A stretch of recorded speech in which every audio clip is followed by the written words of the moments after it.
Corona के नए variant की विदेशों में फैलने की सूचना है। अभी तक भारत में नए वेरिएंट की उपस्थिति की कोई सूचना नहीं है, लेकिन सावधानियां अत्यंत जरूरी है। इसलिए आज ही हमने बैठक करके कुछ फैसले किए हैं। एक हमने निर्देश दिए हैं कि दूसरे देशों से मध्य प्रदेश में आने वाले यात्रियों के संबंध में भारत सरकार के सर्विलांस के नियमों का कड़ाई से पालन किया जाए। 1 महीने में जितने भी लोग अंतर्राष्ट्रीय उड़ानों से यहां आए हैं, आगमन जिनका हुआ है, उनको चेक करना और अगर कोई पाया जाता है संदिग्ध तो उसको आइसोलेशन में रखना, उसकी आवश्यकता है, उसके निर्देश दिए हैं। जीनोम सीक्वेंसिंग के सैंपलों की भी हम संख्या बढ़ाएंगे ताकि अगर कहीं इस तरह की कोई स्थिति बने तो जानकारी का अभाव ना रहे। आज हमने निर्देश दिए, जितनी आवश्यक दवाई हैं उनकी उपलब्धता सुनिश्चित कर ली जाए, चाहे वो रेमडेसिविर इंजेक्शंस हो, चाहे दूसरी दवाइयां हों अलग अलग तरह की, उसकी सबकी उपलब्धता सुनिश्चित करेंगे। ऑक्सीजन की लाइनों से लेके अस्पतालों की बाकी व्यवस्थाएं, ऑक्सीजन प्लांट्स जो हमने लगाए हैं उनको भी चला के देखने के हमने निर्देश दिए, क्योंकि कई जगह उसकी जरूरत पड़ ही नहीं रही थी आगे। इसलिए आवश्यक जितनी तैयारी है वो सारी तैयारियां अस्पतालों में दवाई के स्तर पर,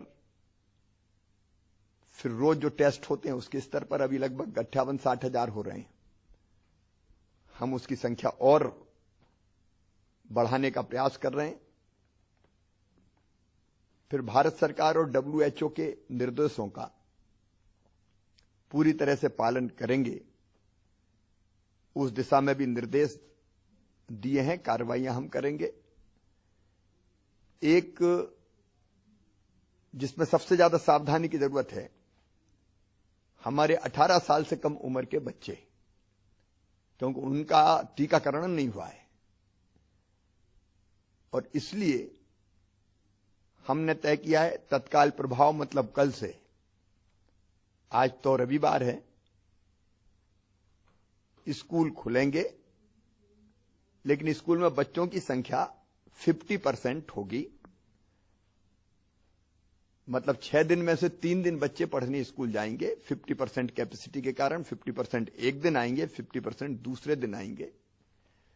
उसके साथ ही स्कूलों को ऑनलाइन क्लासेज चालू करनी पड़ेगी ताकि विकल्प पालकों के पास रहे कि वो अगर बच्चों को स्कूल नहीं भेजना चाहते तो ऑनलाइन पढ़ाई हो जाए। इसलिए विकल्प सामने रहे।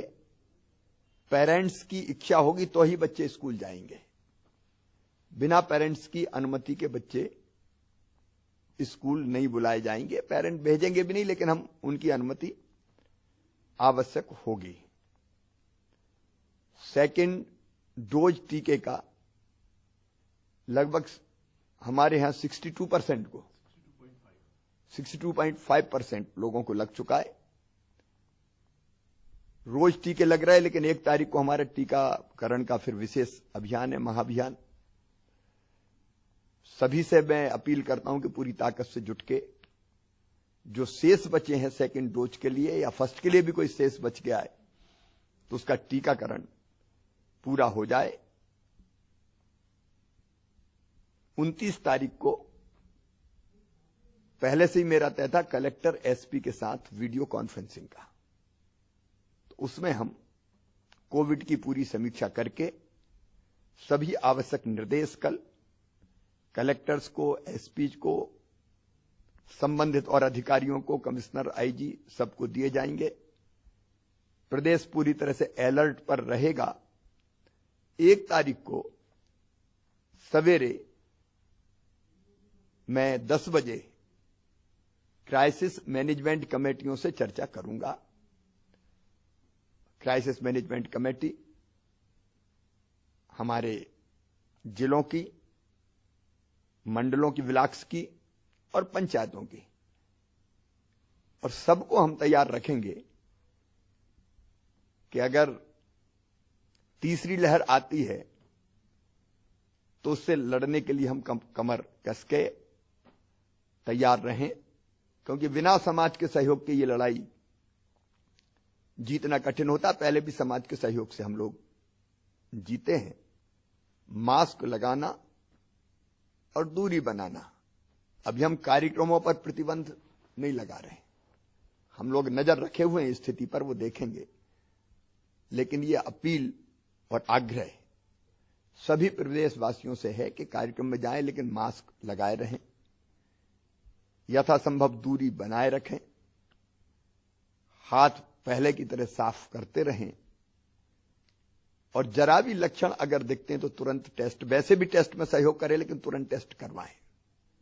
अभी स्थिति चिंताजनक नहीं है। प्रमुख रूप से 2 शहरों में ही पॉजिटिव केस आ रहे हैं, इंदौर और भोपाल में, और उनकी संख्या भी ऐसी नहीं है जो आज हमारे मन में डर पैदा करे, लेकिन सावधानी जरूरी है,